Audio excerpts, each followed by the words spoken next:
चलिए तो अब क्वेश्चन नंबर 5 में आ गए। ये रहा उनके पास क्वेश्चन नंबर 5 क्या दे रखा हुआ है, if marginal of safety is 2,40,000 जो 40% ऑफ सेल है। तो देखिए मार्जिनल ऑफ सेफ्टी है पता है, तो इससे हम लोग क्या निकाल सकते हैं, ब्रेक इवन पॉइंट पर निकाल सकते हैं जो कितना है 60% हो जाएगा, और इससे टोटल सेल भी निकाल सकते हैं क्योंकि 40% का वैल्यू पता है, तो हम लोग 100% का वैल्यू इजिली फाइंड आउट कर सकते हैं। आगे सम्स में क्या बोला कि पीवी रेशियो जो दे रखा है वो कितना परसेंट दे रखा है, 30% दे रखा है। ठीक है, तो पीवी रेशियो भी हम लोग के पास सम्स में गिवन है। अब बोला यहाँ पे ब्रेक इवन सेल निकालने के लिए, तो जो हम लोग इजिली फाइंड आउट कर सकते हैं। फिर अमाउंट ऑफ प्रॉफिट निकालना है, जो 9 लाख अगर सेल होगा उस केस में कितना प्रॉफिट होगा, ये भी चीज़ हम लोग को यहाँ पे कैलकुलेट करनी है। तो देखिए 40% है जो सेल है, 40% का जो हम लोग के पास गिवन है वो क्या चीज़ है, यहाँ पे मार्जिनल ऑफ सेफ्टी। तो यहाँ पे ब्रेक इवन पॉइंट कितना हो जाएगा, तो 60% हो जाएगा, क्योंकि मार्जिनल ऑफ सेफ्टी प्लस में ब्रेक इवन पॉइंट कितना होता है, 100% होता है ना। तो यहाँ पे ब्रेक इवन जो हम लोग के पास सेल हो जाएगा वो कितना हो जाएगा, तो यहाँ पे लिख देता हूँ जो हम लोग के पास इलस्ट्रेशन नंबर ये रहा 5 में, जो ब्रेक इवन हम लोग के पास क्या हो जाएगा, सेल आ जाएगा, वो कितना हो जाएगा, तो 100 में से हम लोग 40 माइनस कर देंगे जो हम लोग के पास मार्जिनल ऑफ सेफ्टी का दे रखा हुआ है, तो 60% हम लोग के पास क्या आ जाएगा, ब्रेक इवन सेल आ जाएगा। अब हम लोग को 60% का वैल्यू निकालना है। जब हम लोग को यहाँ पे ब्रेक इवन सेल निकालना होगा, ब्रेक इवन सेल, तो मतलब हम लोग को 60% का यहाँ पे वैल्यू निकालना होगा। और सम्स में हम लोग को जो मार्जिनल ऑफ सेफ्टी है वो कितना परसेंट, 40%, और 40% का वैल्यू दे रखा हुआ है 2,40,000, तो डिवाइड कर देंगे 40 से, और जिसका वैल्यू हम लोग के पास 2,40,000 का दे रखा हुआ है, तो ब्रेक इवन सेल तो हम लोग के पास आ जाएगा ना, जो कितना आ जाएगा, तो यहाँ पे 60 का हम लोग का निकालना है, और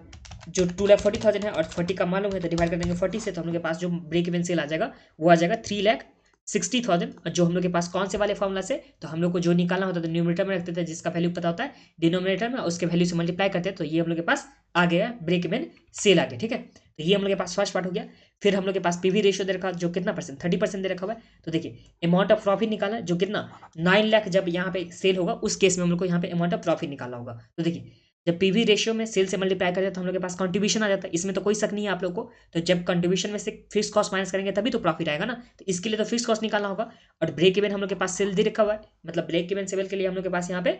जो निकालनी है यहाँ पे, तो ब्रेक इवन सेल का हम लोग के पास जो फॉर्मूला होता है क्या होता है, fix cost divided by P ratio. तो इससे तो हम लोग फिक्स कॉस्ट निकाल सकते हैं ना इजिली, तो यहाँ पे हम लोग फिक्स कॉस्ट निकालेंगे। तो यहाँ पे देखिए जो ब्रेक इवन सेल होता है इसके लिए फॉर्मूला हो गया फिक्स कॉस्ट डिवाइड हम लोग करते थे पीवीआर।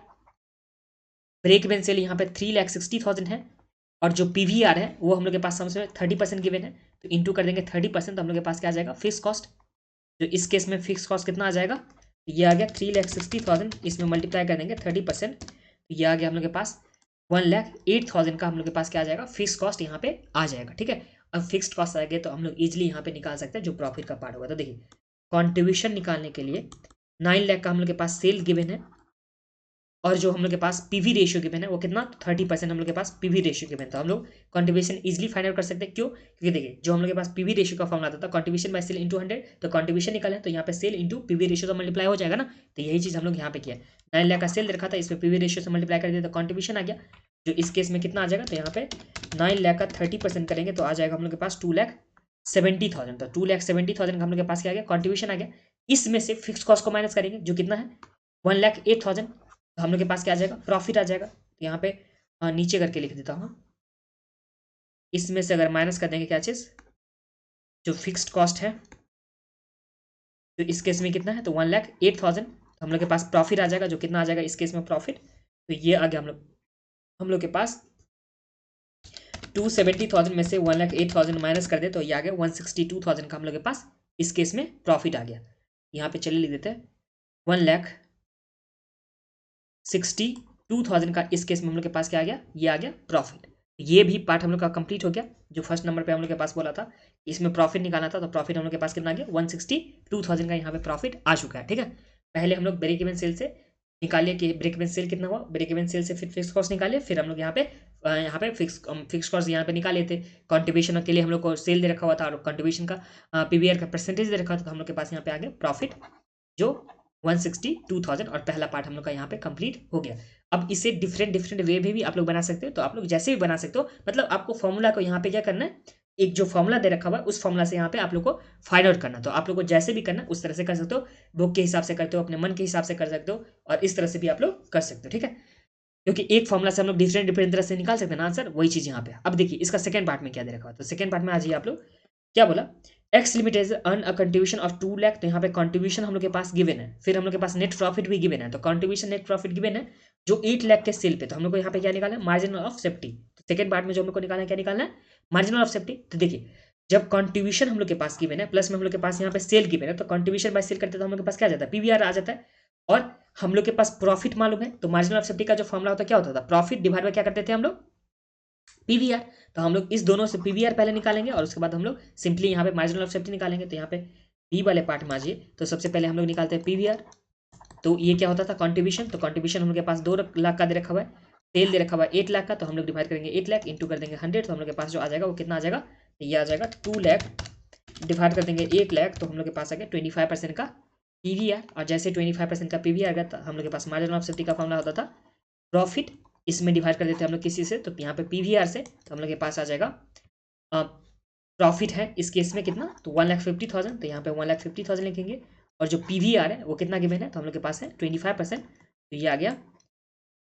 6 लाख का हम लोग के पास यहाँ पे जो क्या आ जाएगा, तो ये आ जाएगा हम लोग के पास 6 लाख का मार्जिनल ऑफ सेफ्टी। और इसी के साथ ही हम लोग के पास जो 5th नंबर का बी पार्ट भी था वो कंप्लीट हो गया। और हाँ, आप लोग को फॉर्मुला याद नहीं है तो पहले फॉर्मुला याद कीजिए, उसके बाद आप लोग इसमें आ जाइए। एक बार मैं आप लोग को यहाँ रिवाइज करा देता हूँ फॉर्मुला। तो देखिए सबसे पहले हम लोग के पास फॉर्मुला होता था किस चीज़ का, तो हम लोग के पास पीवीआर निकालने का होता था, उसमें कंट्रीब्यूशन बाय सेल इंटू 100 कर देते, या contribution per unit by sale per unit के हिसाब से हम लोग 100 कर देते। एक और भी फॉर्मुला हम लोग को आने वाला है जिसमें change in sale by change in हम लोग जो भी सॉरी उसमें एक और भी फॉर्मुला आने वाला है जो पीवीआर का, इसमें होगा change in profit by change in sale into 100, तो ये हो गया पीवीआर का। फिर हम लोग के पास जो दूसरा फॉर्मुला आता था क्या आता था, ब्रेक इवन पॉइंट का। ब्रेक इवन पॉइंट में फिक्स कॉस्ट में पीवीआर से डिवाइड करते थे या नंबर ऑफ यूनिट से निकालना होता था, तो उस टाइम में कंट्रीब्यूशन पर यूनिट से। फिर मार्जिनल ऑफ सेफ्टी में अगर हम लोग को यूनिट में निकालना होता था तो कंट्रीब्यूशन पर यूनिट से डिवाइड करते थे प्रॉफिट में, या प्रॉफिट में हम लोग पीवीआर से डिवाइड करते थे, तो हम लोग के पास आता था वैल्यू में। तो ये मार्जिनल ऑफ सेफ्टी का था, ब्रेक इवन पॉइंट का हो गया, फिर हम लोग के पास पीवीआर का हो गया। उसके बाद हम लोग के पास फॉर्मुला था कि पीवीआर जो था प्लस में वेरिएबल कॉस्ट, ये दोनों मिलाकर के 100% ऑफ सेल होता था। फिर मार्जिनल ऑफ सेफ्टी प्लस में ब्रेक इवन पॉइंट, ये दोनों मिलाकर के हम लोग के पास 100% ऑफ सेल होता था। तो ये भी हम लोग के पास हो गया था फॉर्मुला। और तो ऐसा कुछ था नहीं, सेल्स में से वेरिएबल कॉस्ट माइनस करेंगे तो कंट्रीब्यूशन में से फिक्स कॉस्ट माइनस करेंगे तो हम लोग के पास प्रॉफिट आ जाता है। और इससे भी जितना आप लोग को फॉर्मुला बनाना है बना सकते हैं, यही हम लोग के पास बेसिकली फॉर्मुला था। और भी कुछ होगा तो मैं आप लोग को रिकैप करा दूंगा।